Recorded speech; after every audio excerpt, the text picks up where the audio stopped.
नमस्कार, मैं हूँ संजय शर्मा, आप देख रहे हैं 4 पीएम न्यूज़ नेटवर्क।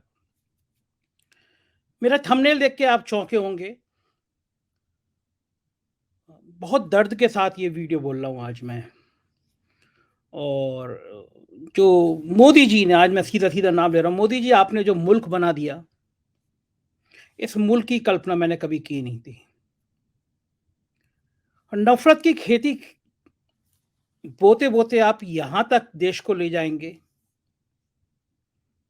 लोगों को इस हद तक हैवान बना देंगे, ये कभी कल्पना नहीं की थी। आपको मैं दोष इसलिए दे रहा हूँ कि 9 साल से आप इस मुल्क में हैं। आप प्रधानमंत्री हैं इस मुल्क के। ज़िम्मेदारी आपकी है इस मुल्क को बचाने की। घर के मुखिया ज़िम्मेदार होता है कि घर का आंगन ठीक रहे, घर के बच्चे ठीक रहें, उनमें प्यार रहे। आज जो तस्वीर मैंने देखी है, मैं इस वीडियो को बोलने से पहले अपने आप को बहुत संयत किया। मुझे रोना आया, शर्मिंदगी हुई कि मैं एक मुल्क में रहता हूँ। मुझे आज अपने मुल्क पे शर्मिंदगी हुई, मुल्क के नाम पे शर्मिंदगी हुई, जिस मुल्क के लिए मैं जान दे सकता हूँ। चैलेंज दे रहा हूँ, मैं किसी भी भक्त को चैलेंज दे रहा हूँ कि इस मुल्क के लिए जितना मैं कर सकता हूँ, उसका 100वां अंश भी वो नहीं कर सकते। मैं इस मुल्क को बचाना चाहता हूँ। मैं इस देश को बचाना चाहता हूँ। और जो तस्वीर मैंने देखी है, उस तस्वीर को बाद में कुछ शब्द बचते नहीं हैं मेरे पास। और मैं आप लोगों से कहना चाहता हूँ, अगर इस तस्वीर को देखकर अगर आपकी आँखों में आँसू नहीं आ जाते, तो आप ये मान के चलिए कि आप इंसान बचे नहीं हैं। आपको एक ऐसे जानवर के रूप में बदल दिया गया है, जिसकी आप कल्पना नहीं कर सकते। एक कविता है सर्वेश्वर दयाल सक्सेना की, पहले मैं वो कविता आपको सुनाता हूँ, फिर बात करूँगा क्योंकि बहुत दर्द भरी बात मुझे आज आपसे करनी है। कविता है कि यदि तुम्हारे घर के एक कमरे में आग लगी हो, यदि तुम्हारे घर के एक कमरे में आग लगी हो, तो क्या तुम दूसरे कमरे में सो सकते हो? यदि तुम्हारे घर के एक कमरे में लाशें सड़ रही हों, तो क्या तुम दूसरे कमरे में प्रार्थना कर सकते हो? यदि हाँ, तो मुझे तुमसे कुछ नहीं कहना है। देश कागज पर बना नक्शा नहीं होता कि एक हिस्से के फट जाने पर बाकी दूसरे हिस्से उसी तरह साबुत बचे रहें और नदियाँ, पर्वत, शहर, गांव वैसे ही अपनी जगह दिखें, अनमने रहें। यदि तुम ये नहीं मानते तो मुझे तुम्हारे साथ नहीं रहना। इस दुनिया में आदमी की जान से बड़ा कुछ भी नहीं है। ना ईश्वर, ना ज्ञान, ना चुनाव। कागज पर लिखी कोई भी इबारत फाड़ी जा सकती है और जमीन की 7 परतों के नीचे गाड़ी जा सकती है। जो विवेक खड़ा हो लाशों को टेक, वह अंधा है। जो शासन चल रहा हो बंदूक की नली से, हत्यारों का धंधा है। यदि ये तुम नहीं मानते तो मुझे तुमसे कुछ नहीं कहना है। यदि ये तुम नहीं मानते तो मुझे अब एक क्षण भी तुम्हें नहीं सहना है। याद रखो, एक बच्चे की हत्या, एक औरत की मौत, एक आदमी का गोलियों से चिथड़ा तन किसी शासन का नहीं, संपूर्ण राष्ट्र का है पतन।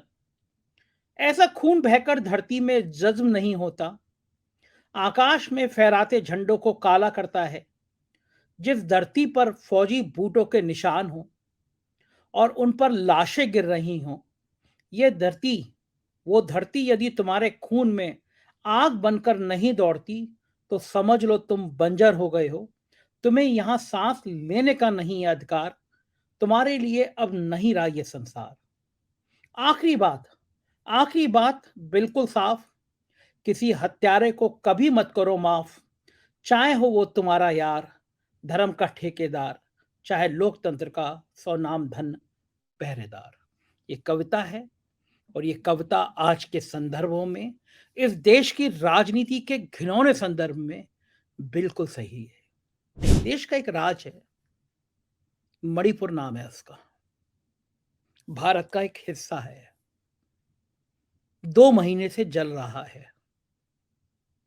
2 महीने से आग में झुलस रहा है। सैकड़ों लोग मारे जा चुके हैं। मेरे देश के प्रधानमंत्री को समय नहीं है मणिपुर का मां शब्द निकालने का।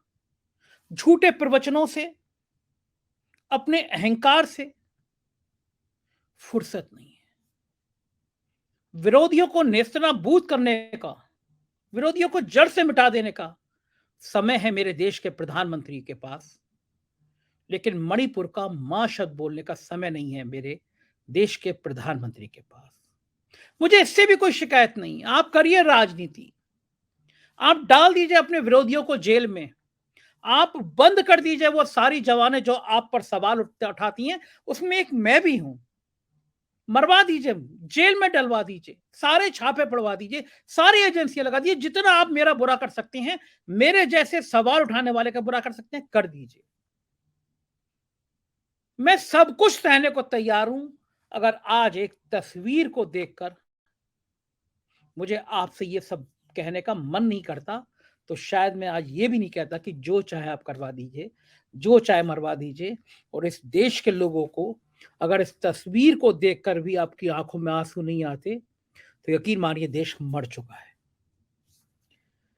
मैं वो तस्वीर आपको दिखा नहीं सकता, चाहकर भी नहीं दिखा सकता। एक लड़की है, नग्न अवस्था में है, लोग उसको घेरे हुए हैं। एक उस 2 लोग उसके स्तन को दबा रहे हैं, 2 लोग उसके योनि को दबा रहे हैं, कपड़ा नहीं है। योनि को पर छेड़ रहे हैं, स्तनों को दबा रहे हैं। ये इस मुल्क की तस्वीर है। इस मुल्क की इस एक तस्वीर के बाद ये मुल्क खामोश है। इस मुल्क के लोग नपुंसक हो गए हैं। सवाल नहीं कर रहे हैं, हुकूमत से सवाल नहीं कर रहे हैं। हुकूमत से नहीं पूछ रहे हैं कि इस देश में एक लड़की के संग ऐसा वहशीपन का व्यवहार आप कैसे कर सकते हैं।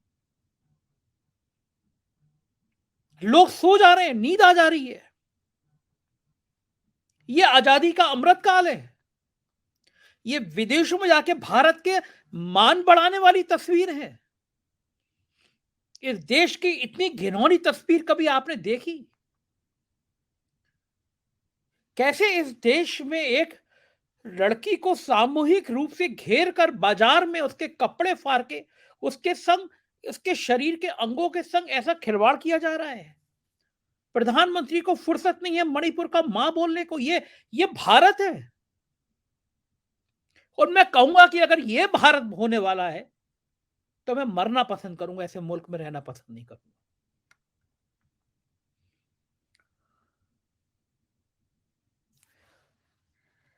मैं ऐसे किसी मुल्क में रहना पसंद नहीं करूंगा जहां पे किसी महिला के कपड़े फाड़ दिए जाए, भीड़ उसके नग्न अवस्था में स्तन दबाए, उसकी योनियों को छुए।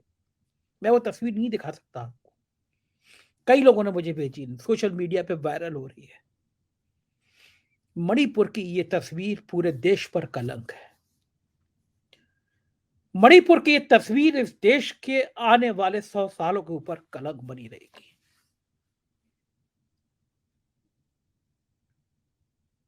आजादी के अमृत काल पे ये धब्बा बनी रहेगी। प्रधानमंत्री जी, अच्छा हुआ आपकी कोई बेटी नहीं है। बहुत खराब शब्द कह रहा हूं।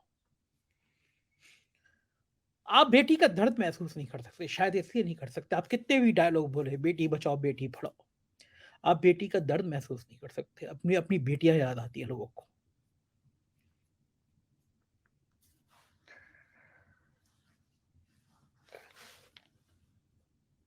क्यों नहीं जा रहे मणिपुर? आपकी सिक्योरिटी को डर है, आपको कोई मार देगा वहां पे। अगर वहां पे 50 सीटें लोकसभा की होती, तो आप सुबह दोपहर शाम 3 टाइम नहीं जाते? क्या वो भारत का हिस्सा नहीं है? वो 100-200 लोग जिनकी जान चली गई, उनकी जिम्मेदारी आपकी नहीं है? आप इस मुल्क के कैसे प्रधानमंत्री हैं जो मणिपुर का मां नहीं बोल पा रहे हैं? आप जाना तो छोड़, वहां की एक शब्द बात नहीं कर पा रहे, कैसे प्रधानमंत्री हैं? आप किस मुंह से कहते हैं आपका 56 इंच का सीना है? जिस देश का प्रधानमंत्री एक लड़की के नग्न होने पर, उसके शरीर के खिलवाड़ करने पर एक राज्य पे खामोश है, उस मुल्क में रहने वाले लोगों को शर्मिंदगी होनी चाहिए कि आज उसके देश का एक ऐसा प्रधानमंत्री है।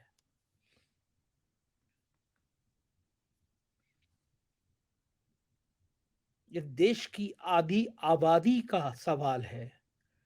इस देश की आधी आबादी की इज्जत का सवाल है प्रधानमंत्री जी। जिस मुल्क में जिस मुल्क में लड़कियों को नंगा करके उनके शरीर को नोचा जाए, वो मुल्क भारत नहीं था।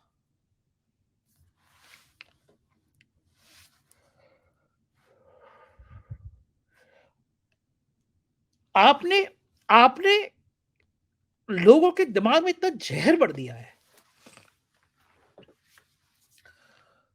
लोगों के दिमाग को इतना तेजाब में बदल दिया है कि ये मुल्क भारत नहीं रहा।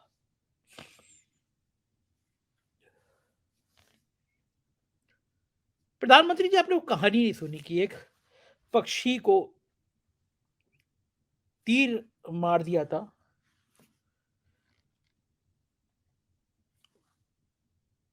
राजा के पास गए, राजा ने कहा कि बचाने वाले का हक हमेशा ज्यादा होता है।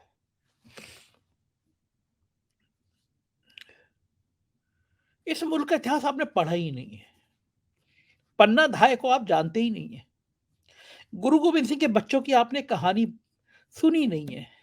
ये कहानियां केवल आप तब सुनते हैं जब आपको टेलीप्रॉम्प्टर पर लिखकर सुनाई जाती हैं। महाराणा प्रताप की घास की रोटी की कल्पना आपने की नहीं है। ये वो लेखक हैं जो बताते हैं आपको आपको मंच पे जाकर नौटंकी करनी है टेलीप्रॉम्प्टर पे पढ़कर। अगर ये नहीं करी होती है प्रधानमंत्री, तो आज रात को आप सोते नहीं हो, कल सुबह आप मणिपुर जाते। मणिपुर की सरकार बर्खास्त करते, आपकी अपनी सरकार है, इस मुल्क से माफी मांगते, कहते कि आपके प्रधानमंत्री रहे इस मुल्क ने वो सीन देखा, वो दृश्य देखा जो इस मुल्क पे आज तक कभी नहीं हुआ। मैंने नहीं तस्वीर देखी, इतना वहशी इंसान नहीं देखी। इंसान कहां से आते हैं? ये क्या हो रहा है मुल्क में? पिछले दिनों मैंने देखा एक आदिवासी के मुंह पर एक व्यक्ति पेशाब कर रहा है। ये मुल्क कहां से बना दिया आपने? लोगों के दिमाग को तेजाब में बदल कैसे दिया आपने? ये प्यार का मुल्क था प्रधानमंत्री जी, ये मुल्क प्यार का था, ये मुल्क मोहब्बत का था, लोग एक दूसरे को प्यार करते थे। चौबारों में मोहल्लों में प्यार की बातें होती थी प्रधानमंत्री जी। इन गिरिराज जैसे गुंडों ने इस मुल्क को खत्म कर दिया। पाकिस्तान पाकिस्तान पाकिस्तान, मुसलमान मुसलमान, बर्बाद कर दिया इस देश को। जो आपने हिंदू मुसलमान की आग लगाने की कोशिश की थी, उसने पूरे देश को झुलसा दिया। आजादी के बाद से आज तक इस देश में जो नहीं हुआ वो आपने करके दिखा दिया। आज मेरा मन बहुत उदास है, बहुत दुखी हूं मैं प्रधानमंत्री जी। मैं कभी ऐसे खराब शब्द आपके लिए इस्तेमाल नहीं करता, लेकिन इस तस्वीर ने आज मुझे रुला दिया। मैं संयत नहीं हो पा रहा इस तस्वीर को देख के प्रधानमंत्री जी। एक तस्वीर पे नहीं रुकेगी बात। अब आपने आदमी को जानवर बना दिया, भेड़िया बना दिया, इसके मुंह में खून लगा दिया आपने। क्या करेंगे? कितनी सत्ता चाहिए, कितनी ताकत चाहिए? कोरोना काल में आपका पैसा, आपकी ताकत क्षणभंगुर थी। जानवरों की तरह, चिड़िया मक्खी मच्छरों की तरह मर रहे थे प्रधानमंत्री जी। मौत आपको भी आनी, आप अमर होके नहीं आए हैं इस दुनिया में। आपको भ्रम है कि आप ईश्वर हैं। ये ईश्वर होने का बोध आपको इंसान भी नहीं रहने दे रहा है। ये आपके चाटुकार, ये आपके सत्ता के लोभी लोग, विरोधियों को खत्म करने की सलाह देने वाले लोग, सब क्षणभंगुर है प्रधानमंत्री जी। जिस दिन आंखें बंद होती हैं, सब यही रह जाता है। यादें रह जाती हैं, व्यक्ति के चरित्र की यादें रह जाती हैं। और जो नफरत का पाठ पढ़ाता है प्रधानमंत्री जी, उसको लोग हिटलर कह के याद करते हैं, उसके नाम पर थूकते हैं। महात्मा गांधी को लोग याद करते हैं क्योंकि वो प्यार का पाठ पढ़ाते थे। आप उस मंत्रिमंडल के समूह के मुखिया हैं जिसके सदस्य इस देश में नफरत का पाठ पढ़ा रहे हैं। मुझे नहीं पता, मुझे कोई फर्क नहीं पड़ता कि आप दोबारा हुकूमत में आए, आप तीसरी बार प्रधानमंत्री बने, मुझ पर कोई फर्क नहीं पड़ता, मैं आपसे नहीं डरता। सवाल आज कर रहा हूं, कल करूंगा, आपकी जगह कोई और सरकार होगी, किसी और पार्टी की होगी, कोई और प्रधानमंत्री होगा, उससे सवाल करूंगा। पत्रकार हूं, मेरा काम सवाल करना है। मैं आपकी चरण वंदना, सत्ता की चरण वंदना नहीं कर सकता। और सवाल छोड़िए, किसी ऐसी लड़की की तस्वीर सामने आ जाएगी तो शायद मैं आपको गालियां दूंगा, क्योंकि आप इस मुल्क के मुखिया हैं, जिम्मेदारी आपकी है। लोकतंत्र को बचाने की जिम्मेदारी आपकी है। किसी लड़की के शरीर के कपड़े सार्वजनिक रूप से ना फाड़े जाएं, उसके शरीर से छेड़खानी ना हो, ये जिम्मेदारी आपकी है प्रधानमंत्री जी। अफसोस आप इस मुल्क को समझ नहीं पाए। आपने जो मुल्क बना दिया प्रधानमंत्री जी, मैंने सोचा नहीं था। अब मैं माफी चाह रहा हूं। अब इससे आगे मैं कुछ बोल पाने की स्थिति में नहीं हूं। आप मेरे दर्शक हैं, बस इस दर्द को, उस लड़की के दर्द को महसूस करिए आज रात को। उसके परिवार के दर्द को महसूस करिए आज रात को।